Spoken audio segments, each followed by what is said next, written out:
Hello, Internet. It is Wednesday, September 4th. I'm your host, Chet Siegel. Today, we've got a lot of ground to cover. We got two dog jokes, not one, but two. And Dennis Rodman is in North Korea for the second time this year. And this is your Guyism Speed Round.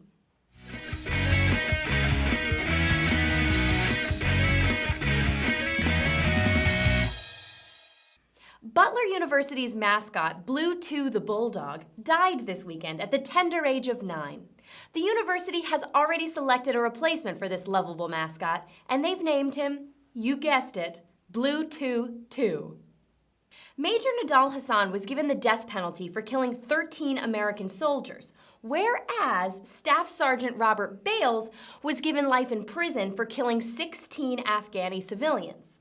The Taliban released a statement saying that this shows, quote, the true face of U.S. justice. But wait, I thought the Taliban loved martyrs. Pope Francis used Twitter to wag his finger at Syria's chemical weapon use. And then Syria unfollowed the Pope. Aw, every time the Pope loses a follower on Twitter, an angel loses its wings. The University of Amherst created the world's largest fruit salad yesterday that weighed over 15,000 pounds.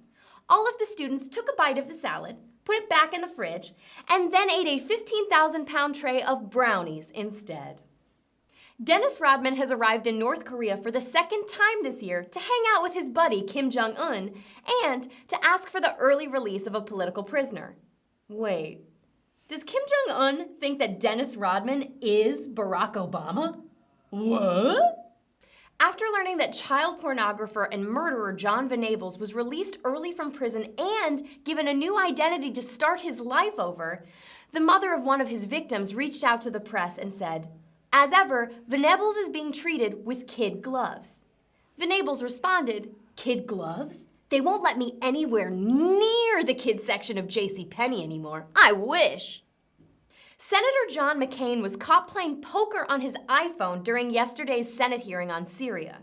He immediately apologized and then switched over to playing Call of Duty: Modern Warfare.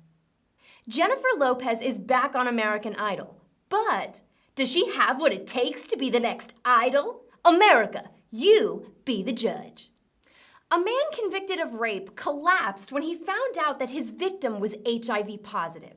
He sobbed and said to the press, "She told me I was her first." Indians pitcher Chris Perez was fined yesterday for illegally mailing marijuana to his pet dog. Said Perez, "Shh, I am my dog." The director of a museum in Russia was detained by the police for displaying paintings of Vladimir Putin in drag. President Putin demanded to know, "How did you get rid of the bags under my eyes? I look 10 years younger. Nastrovia!" All right, guys, that's going to do it for today's Guyism Speed Round. I have been and will continue to be Chet Siegel. If you liked what you saw, click that like button on down below. Shoot this link to a couple of your nearest and dearest. If you got questions for me, by God, ask them on my Facebook page. Or tweet them at me at Chet Siegel. Either way, they will get to me, people. And just make sure that you come back tomorrow for more headlines that you need to know. And there are two jog jokes. I don't jog. I fucking run or I walk. I don't do this halfway bullshit. Child pornographer and murderer John Venables? I don't know how to say his name. It doesn't matter because he was given a new one. I don't want to be involved in any lawless things in my life. Just be aware, I don't want to be part of any lawless things in my life.